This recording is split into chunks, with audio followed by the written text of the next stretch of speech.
Yeah, it's Mindset Cafe, we all about that mindset. Gotta stay focused, never settle for less. It's all in your head, how you think you manifest. So get ready to rise, cause we about to be the best. Gotta switch it up, gotta break the old habits. Get your mind right, turn your dreams into habits. No negative vibes, only What is up, guys? Welcome to another episode of the Mindset Cafe podcast. It's your boy, Devan, and today I am honored to be co-hosting this with a special guest, right? Jessica Setnick. She is a leading voice in redefining our relationship with food and eating behaviors. And this is honestly an interesting topic because we've talked about nutrition and stuff on the Mindset Cafe before, but some of Jessica's expertise and some of the things that we'll dive into today really changes the mindset about nutrition and, allows you to really open up with it. So, I don't want to dive too much into her story because I want her to be the voice of all that.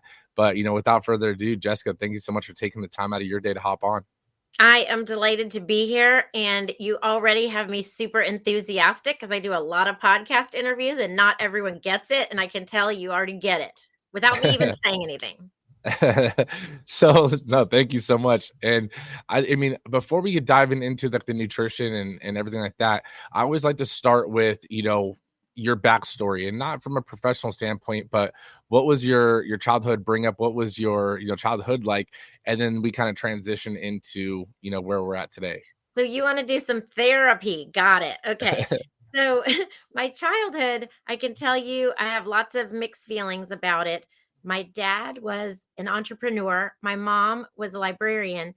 And so, and my dad, by the way, was super smart. He had to drop out of school. Cough coming. He had to drop out of school at 12 when his dad died to support his family. And then later in his 20s, he took the GED, put himself through college with scholarships, and went and got an MBA at MIT. So super smart person. So both of these people, whenever you would ask a question, like you just thought you were asking, like, how do you spell New Hampshire? The encyclopedias would come out and you'd be like, oh my God, I only wanted to know how to spell it. So we kind of learned how to do research and how to think critically. It was really ingrained at a really young age. And so when I went to school, I didn't know what I wanted to do to college. I didn't know what I wanted to do, but I just thought for sure I'd be an entrepreneur and a CEO. And then when I found out you have to start at the bottom, I was kind of like, wah, wah, let's think about something else. So I was taking these classes that didn't really add up to a major, but I was just picking the classes that I liked. And then suddenly I realized, wait, this is almost an anthropology major. And if anyone listening doesn't know what anthropology is, I didn't know until I got a major in it, but it's a study of human beings. And that was so interesting to me, how people develop individually and as a culture, and the way we use words and how our bodies change based on the inputs we put in, like food.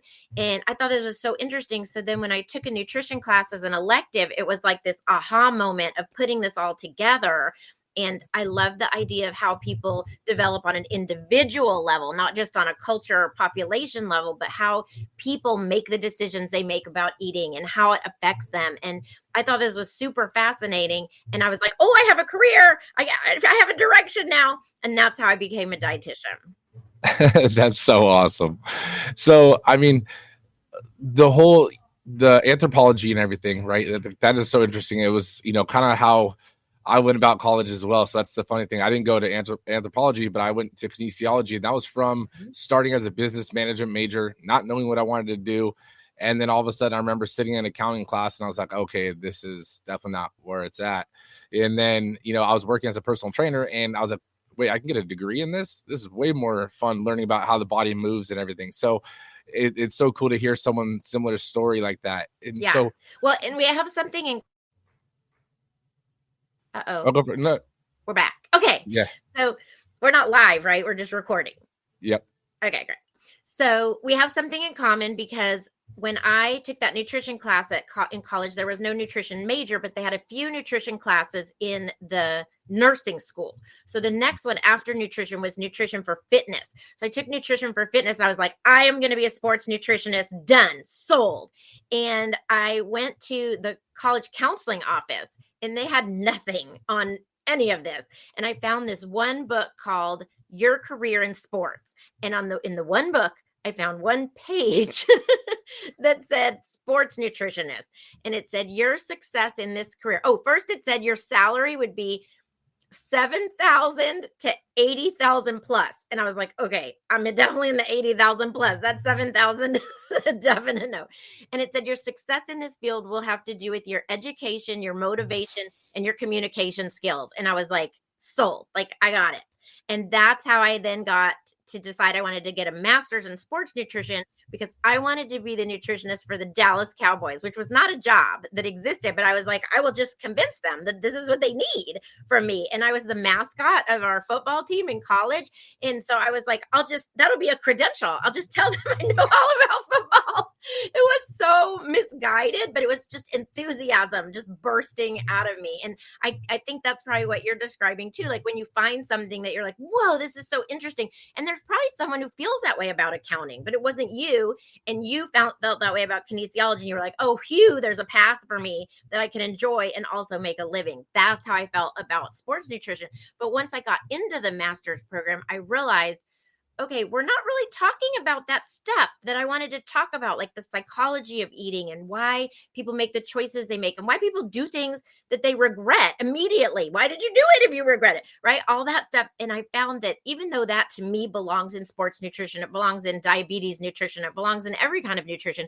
The only place it was really kosher to talk about it back in 1994 was in the eating disorder field. And so that's how it's sort of, like none of this was planned, right? I had to like keep going to each step to get to the place where I eventually got. And I feel like that's where mindset comes in, is kind of that idea of, I don't have a path, but I believe there may be a path, but I have to keep walking to find the path. Like staying where I am is not going to help me find the path. I have to just at least set out on a path to find the next path. No, that is so awesome. And so I do have a question for you, like with that whole interest and stuff. I mean, like I know my interest from kinesiology came from like loving to work out and being a personal trainer as what I thought was just going to be a college job later turned to, you know, my whole purpose and why. Did you ever have a dysfunctional relationship with food, or was it? Who doesn't? Yes. And that has actually become my platform, is let's stop talking about eating disorders as like this very rare thing that affects these very few people. And instead say we all have dysfunctional eating behaviors. And some of us have the genes that make it life threatening, but we all do the same stuff. We all, maybe, I won't say all, but think, if you're a listener, have you ever weighed yourself every day for a week or more than once a day? Have you ever skipped meals because you're trying to fit into certain clothes? Like, the things that cause eating disorders are the things that all of us do and sometimes even think of as normal. But if you have the genes for it, it develops into a bigger problem. So a lot of this was me trying to figure out what was wrong with me. And so, for example, I'm very impressionable. So I would read in my nutrition classes, everything when they said do a report on something and you got to pick, I would always lean toward eating disorders. And so I read about this eating disorder called carb craving, which eventually became known as binge eating disorder. And I was like, oh, I have that. And so I went to the nutritionist at the school and said, I think I have this eating disorder. And she said, basically poo-pooed me, you know, because I wasn't emaciated, right? And so it was me kind of trying to figure out what's going on with me. And I only realized later how significant my eating disorder was, because there's these criteria, you know, that you learn in school. And it's like, oh, well, I didn't do it that often, or I didn't have that severe of a problem, or I never lost that much weight. And so it was real easy for me to sort of pretend or be in denial, if you want to call it that I really had a problem. And it was only right before I went to grad school that I was like sitting in the bathroom. I hope it's okay if I get graphic, but like finished throwing up, like sitting there sweating and being like, why would I do that? And if I want to be a role model for people with their eating, I have to have a better relationship with food. And it was this aha moment. I know it sounds silly, like I'm recreating, like crafting this beautiful aha moment after the fact, but I'm telling you, it was an aha moment in the moment. And I thought, oh my God, this isn't about the food. I ate too much, felt like I had to get rid of it, got rid of it because I was disappointed because the boy I had a crush on didn't go to the party. It became like clear as a bell to me all of a sudden that this was about me and my feelings, and I was taking it out on food and my body. And Mm. that's when everything started to get better. And I know that was a long answer to your question of did I ever have dysfunctional eating? But yes, absolutely. And I'm not going to say that my eating is perfect now, because that's not a goal that I have, is to have perfect eating, but it's to be more in touch with when my eating or my feelings start to sort of tiptoe toward affecting my eating, and to pull back and handle the feelings without letting it get involved in my food. No, definitely. And something that I want to rewind to something you said too, because like what you just said right there was, you don't have perfect eating, but again, having perfect eating would almost be a dysfunctional relationship to a degree, because now you're so keen on everything that you're eating. And I feel like there's a spectrum to it, right? There's having a disorder, right? Such as, starving yourself, or having to throw up, or some of those other things, the binging and so forth. But the dysfunction of, like when you said weighing yourself on the scale and so forth, I feel like that could be, there's a two-sided part to that coin. It's like if you're weighing yourself on a scale just because you don't want to gain a pound, versus you're weighing yourself on a scale because you're essentially into fitness and you're trying to improve your numbers and so forth, like that. Like there has to be two sides to it. Am I wrong? Devan, I knew you got it the minute you started talking. Yes, it's all about information, right? Information can be a weapon or a tool. It's all about how you use it. Exactly. There might be an athlete who weighs themselves after a run because they want to know how much water they need to replenish for hydration, right? If you lose a pound while you're running, all you lost is water. That's the only thing you can lose in a one run.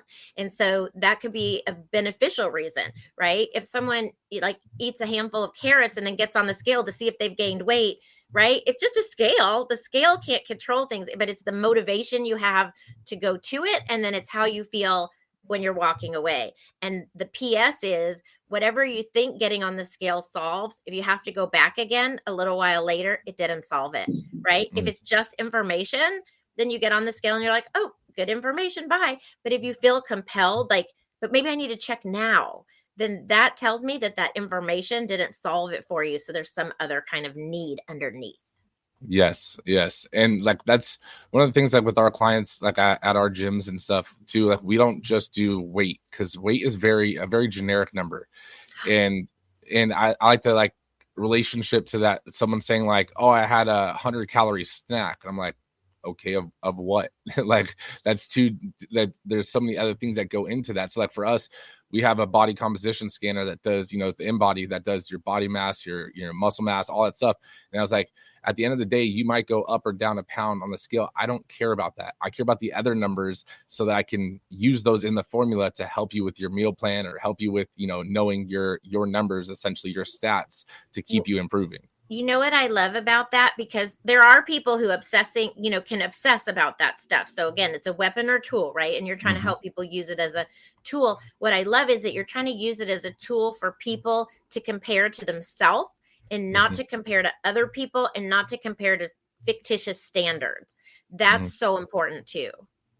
No, definitely. And that's one of the reasons why I hate when clients, and this is ever since I've been a personal trainer, and it's been, a decade and a half, and clients would go to the doctors and then they'd be like, oh, my BMI that says I'm obese. And I was like, I don't care what your BMI is. Like that is we call it bullshit, meaningless information in my world. Exactly. I was like, you have to think, if I step on this scale right now, I'm going to be obese. I was like, do I look obese to you? And they're like, no. I'm like, okay, then. I was like, you got to think that doesn't take into consideration like body fat, muscle mass, or anything. It's just saying height, weight. And I was like, that it's so outdated that let's not go off of that. Yeah, even the word obesity is outdated. There are people who are bigger, and that's just normal for them, and there's nothing wrong with it. No, yeah. I mean, there's nothing wrong with anyone who's bigger. But obesity is such a label. I hate putting people in boxes. No, definitely. I mean, you have to love where you're at, and you have to appreciate where you're at. But main thing is that, are you living the life that you want? Are you happy with what you're doing, and so forth, right? I knew we were soulmates. Yes. That is a happily married woman. Same here. Except man. So I do want to dive into the mindset, the psychology, because that's super interesting to me, right?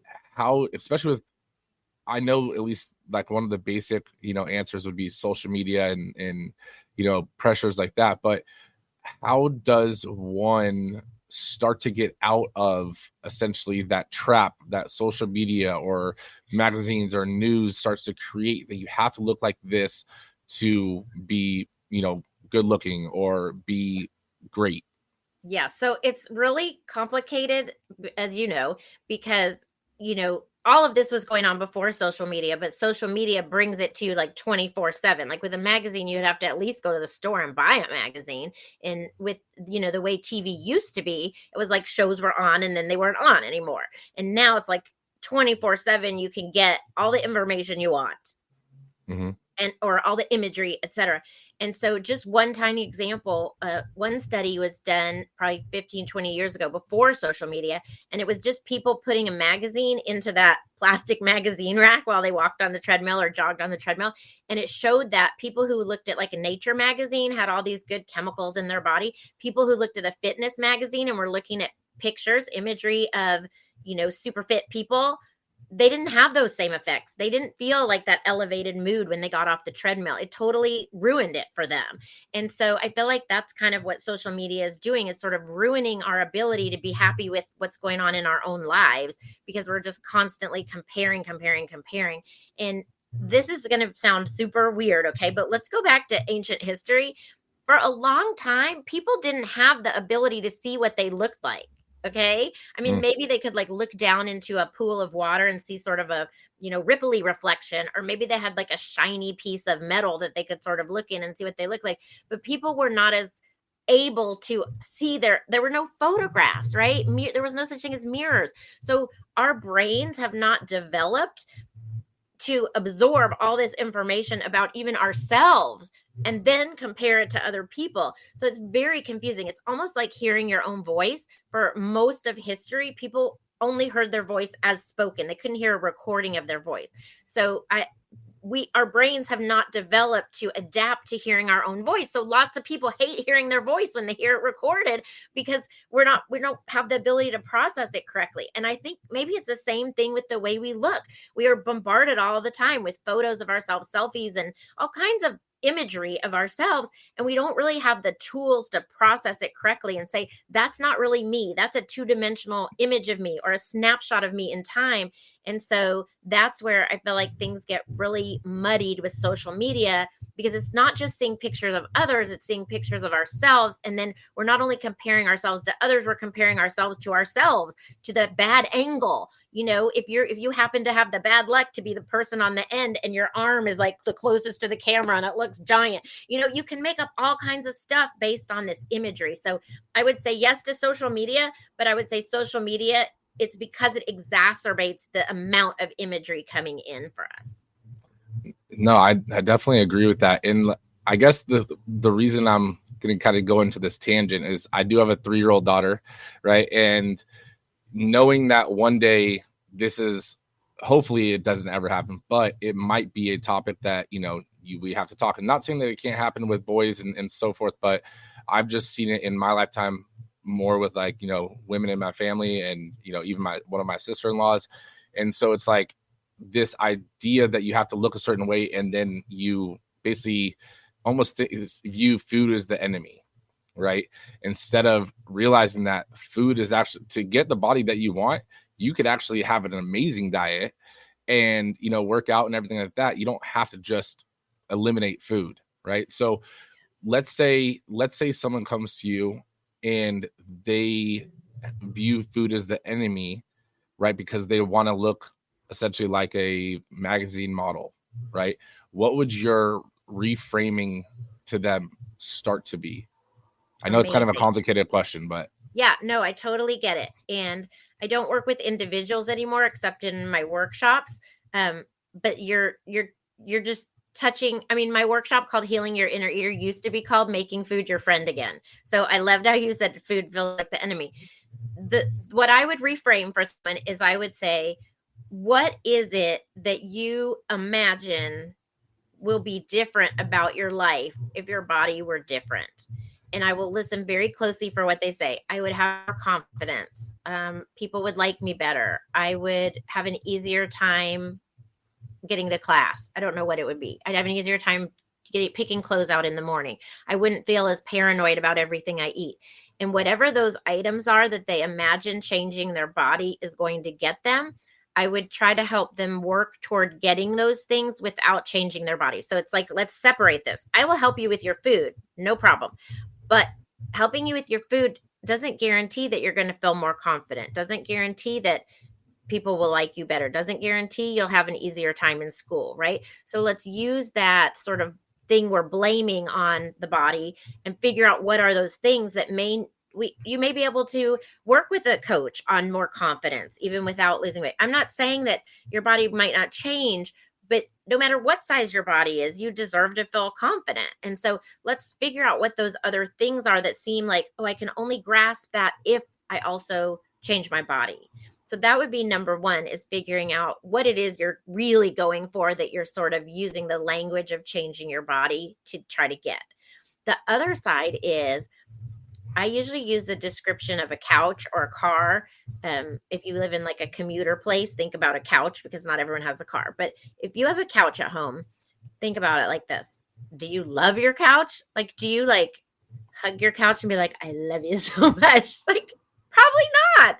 But you may not even like your couch. You may hate your couch. But if you rip up your couch and throw all the stuffing everywhere, you have nowhere to sit when you watch TV. So you take care of your couch, even if you don't love it. And that's how I want you to think about your body. You don't love it. Got it. But doing shitty things, is that okay if I say that? Yeah, you're good.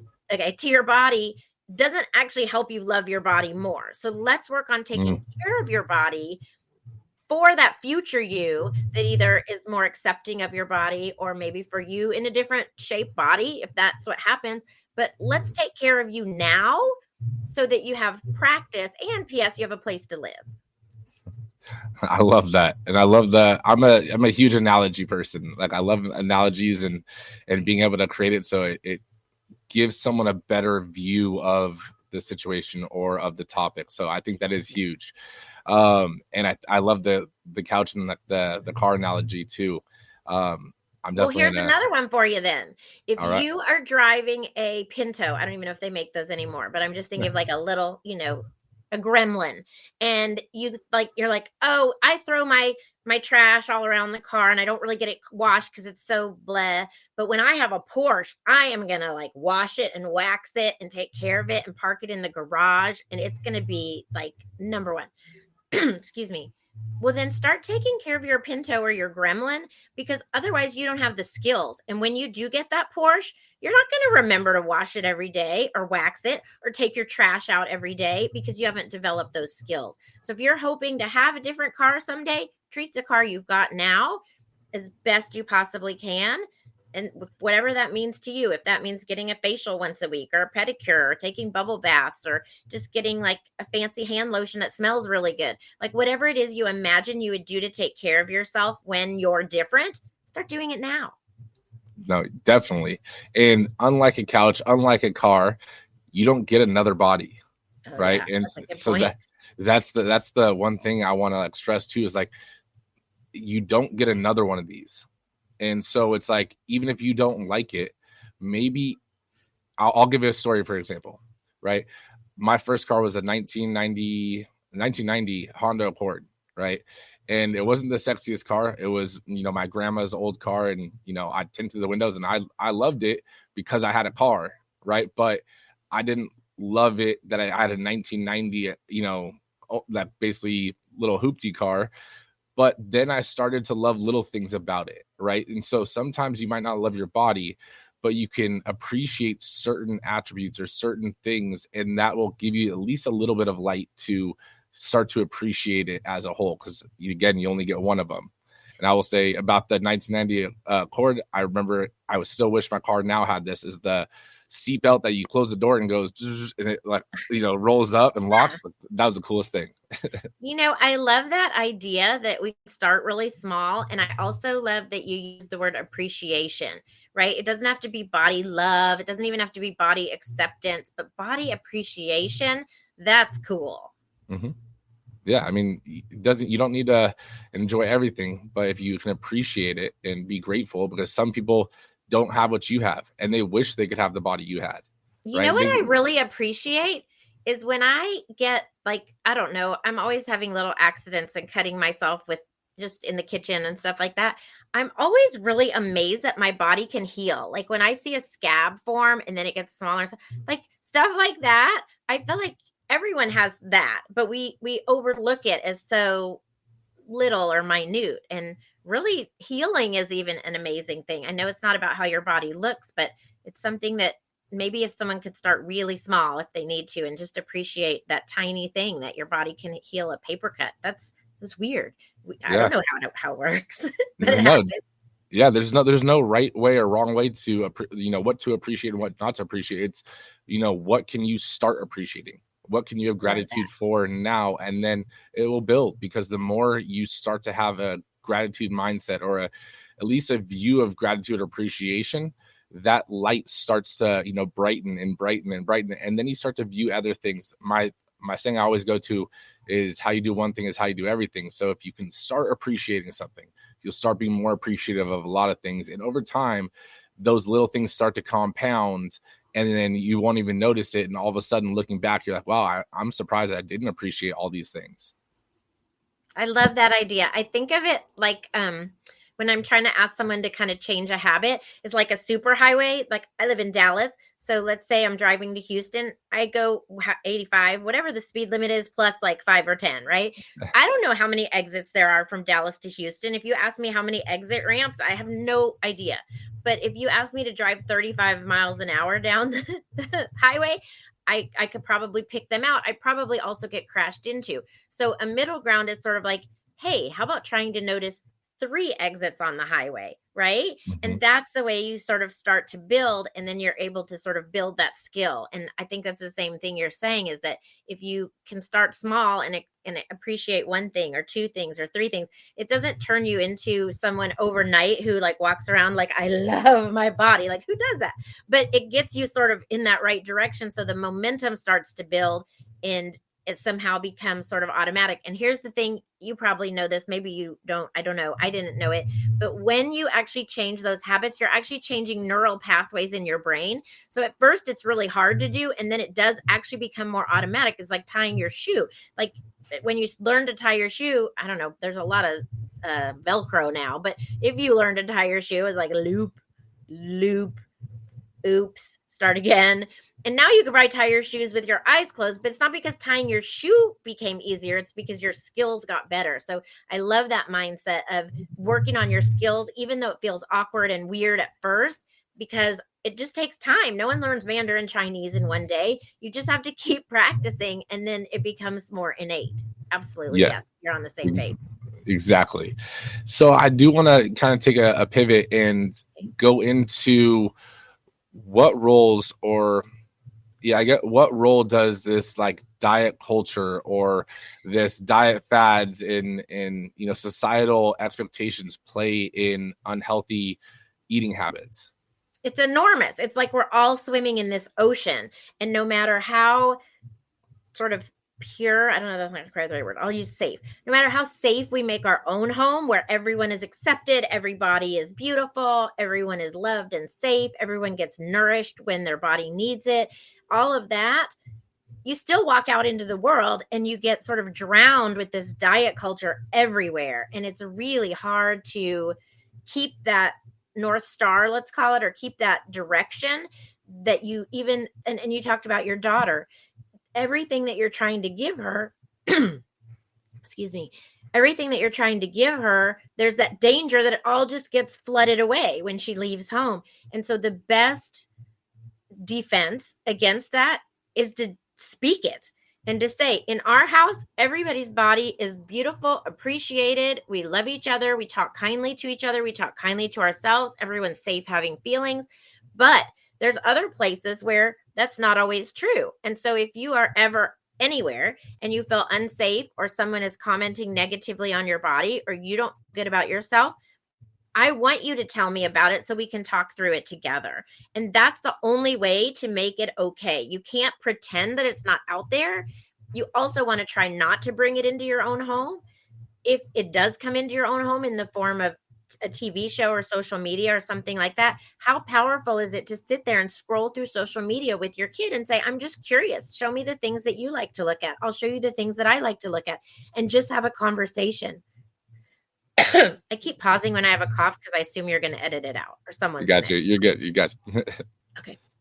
So that's the idea, is to give your daughter sort of the skills by her hearing you discuss it, not you saying, commenting on other people's food or weight or bodies. But when you hear that happen, to say something like, oh, that's not how we talk about food in our family, or, oh, that's not how we talk about bodies in our family. In our family, we believe this and this, so that she can carry that out in the world and know that other people may feel differently, just like other people may feel differently about all kinds of things. But she has that sort of strong roots at home where she can come back with her questions of, why did this person do this, or, blah, blah, blah, whatever it is. You're giving her a good root, but also being aware that there's a lot out there that's going to influence her, and you want your home to be a safe place to talk about it. No, definitely. And that kind of goes into the next question I wanted to ask too, because I mean, there's creating a safe space. There's, showing how you can appreciate, like we were just talking about. But is there anything that we can do to essentially help teach healthy eating behaviors? Okay, so this is a great question. And I actually just recently gave a presentation to teachers and educators about this. It's really the opposite of what you think, because our instinct is to teach kids about nutrition, like you just said, to teach kids about carbs and fats and processed foods and all this stuff. And all of that is just vomiting our issues onto kids. It is totally age inappropriate for them. How old did you say your daughter is? She's 3. Okay. So perfect example. Your daughter at 3, this is what she needs to know. Stop on red, green, go on green. Like, you don't tell her, sometimes when the light's been red for a while and no one else is coming, I go, right? You don't tell her that. You don't say, sometimes when it's green, if there's a car coming, I stop, right? You just say red means stop, green means go, because she doesn't have the discernment, right? So Right. when you say something to a 3-year-old like, oh, that sugary cereal is bad for you, she doesn't have the discernment to understand the levels of what you're saying.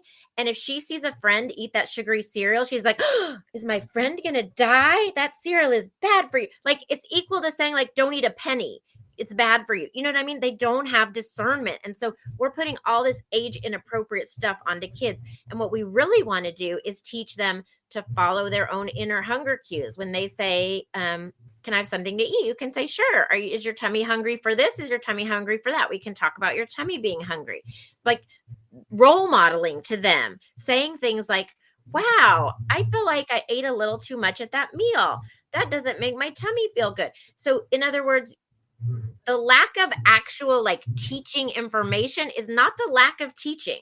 You're still educating, but by doing and by involving your daughter in the kitchen, involving your daughter in going to it's a huge pain in the ass to take a 3-year-old to the grocery store. You could do it a lot faster yourself, but once in a while, it's important for her to go with you so that she gets that experience. It's important to give her. I have triplets in my family who are 3.5. So I'm like right there with you. And so the other day, they want to be involved in the kitchen, and I want them to, because I know that's good for them. And so I give them a cream cheese spreader. Like, you couldn't cut yourself with this if you stabbed yourself in the heart. Okay. There's no blade to it basically, but they can still cut strawberries or watermelon with it. And so just getting them involved, you think, oh, but I'm not teaching them about watermelon is good and strawberries are bad or whatever, which they're not. But I'm just saying, no, I am teaching them an appreciation for the process of putting together a meal. I am teaching them to wash your hands before you touch food. You don't realize all the things you're teaching without being didactic. No, definitely. And I mean, I love that, because that's something that if we left it up to my daughter, she would eat fruit snacks for every single meal, right? So we don't tell her that she can't have fruit snacks, but recently it's been waking up, and she calls it candy, but that's just her word for it. And I'm like, okay, you can't have candy yet. We have to have food first. What do you want to eat? Right. And so it's not like you have to eat eggs or whatever. So it's like, do you want cereal? Do you want, pancakes or whatever? The list goes on, but it's like, we have to start with food, and then we can go to quote unquote candy. right? Okay. And so she'll be like, okay, fine. And then she'll pick something, and then by the time she's done eating her food, sometimes, I mean, she has like a memory of an elephant.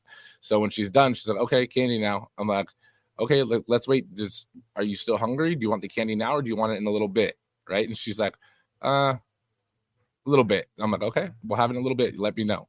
Right? So it's like getting her to understand that you can't just eat, because she has a sweet tooth like me. You can't just eat candy all the time. We have to actually eat real food, and not containing what real food means, right? May Like, I offer a suggestion?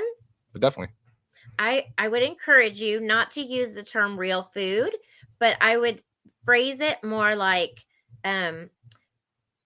candy plus cereal or pancakes gives you the energy you need. So in other words, not making it like candy bad, pancakes good, because that everybody wants what they can't have, right? But Mhm. just more the idea of candy just by itself doesn't give you all the energy you need. You're a hopping bunny and you need tons of energy all day. So let's do candy and a pancake, that kind of thing where you're just kind of rolling it all in.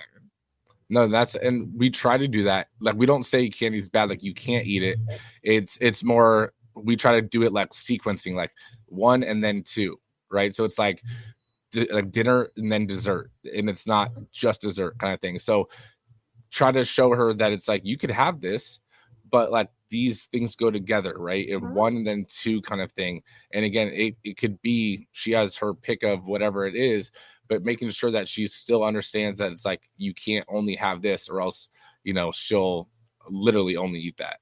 Yeah, and that's perfect because she's also seeing you eat other things. She's offered a wide variety of food. I mean, that's all we can do as adults is offer the food at appropriate times and provide a pleasant mealtime environment where people aren't getting yelled at and that kind of thing. And then it's up to the kid what and how much they're going to eat. So it sounds like you have a great relationship with her. You're not trying to overload her with candy has too much sugar, candy has too many carbs, candy doesn't have any vitamins. Like that's just way beyond. But I think sometimes people think if I don't teach my kid that, I'm being a bad parent. But really, it's just confusing them.